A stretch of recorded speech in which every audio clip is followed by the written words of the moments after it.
एक बार की बात है, देवी पार्वती का मन खो और कंदराओं में रहते हुए ऊब गया। दो नन्हे बच्चे और तरह तरह की असुविधाएं। उन्होंने भगवान शंकर से अपना कष्ट बताया और अनुरोध किया कि अन्य देवताओं की तरह अपने लिए भी एक छोटा सा महल बनवा लेना चाहिए। शंकर जी को उनकी बात जम गई।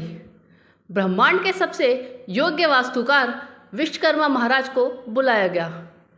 पहले मानचित्र तैयार हुआ, फिर शुभ मुहूर्त में भूमि पूजन के बाद तेज गति से काम शुरू हो गया। महल आखिर शंकर पार्वती का था, कोई मामूली तो होना नहीं था।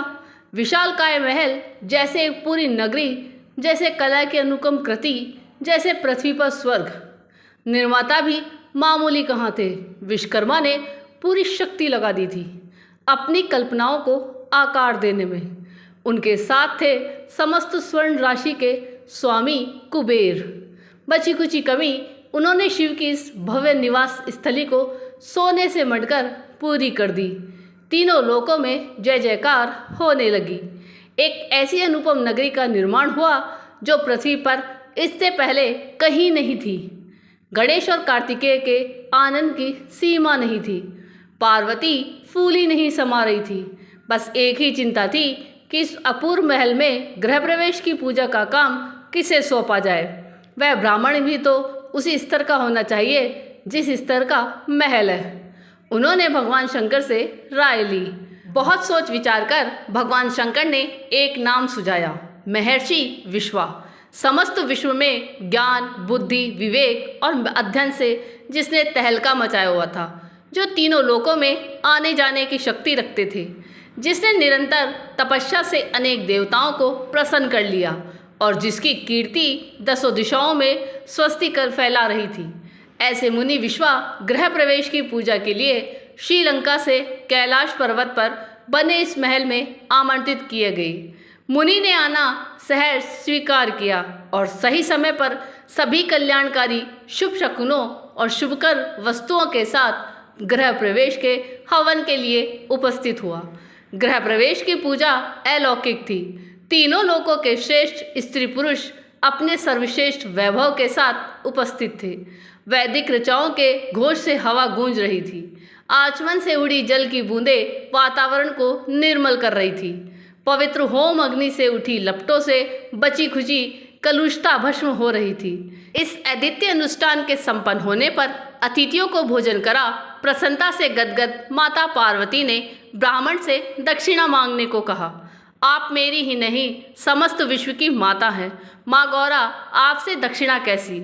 ऋषि विश्वा ने विनम्रता की प्रतिमूर्ति बन गया। नहीं विप्र, दक्षिणा के बिना तो कोई अनुष्ठान पूरा नहीं होता और आपके आने से तो समस्त उत्सव की शोभा ही अनिवर्चनीय होती है। आप अपनी इच्छा से कुछ भी मांग ले, भगवान शिव आपको अवश्य प्रसन्न करेंगे। पार्वती ने आग्रह से कहा, आपको कष्ट नहीं देना चाहता माता, मैंने बिना मांगे ही बहुत कुछ पा लिया है। आपके दर्शन से बढ़कर और क्या चाहिए मुझे? विश्वा ने और भी विनम्रता से कहा, यह आपका बड़प्पन है, लेकिन अनुष्ठान की पूर्ति के लिए दक्षिणा आवश्यक है। आप इच्छानुसार जो भी चाहें मांग ले, हम आपका पूरा मान रखेंगे। पार्वती ने पुनः अनुरोध किया। संकोच होता है देवी, विश्वा ने आंखें झुकाकर कहा। संकोच छोड़कर यज्ञ की पूर्ति के विषय में सोचे विप्रवर। पार्वती ने नीति को याद दिलाया।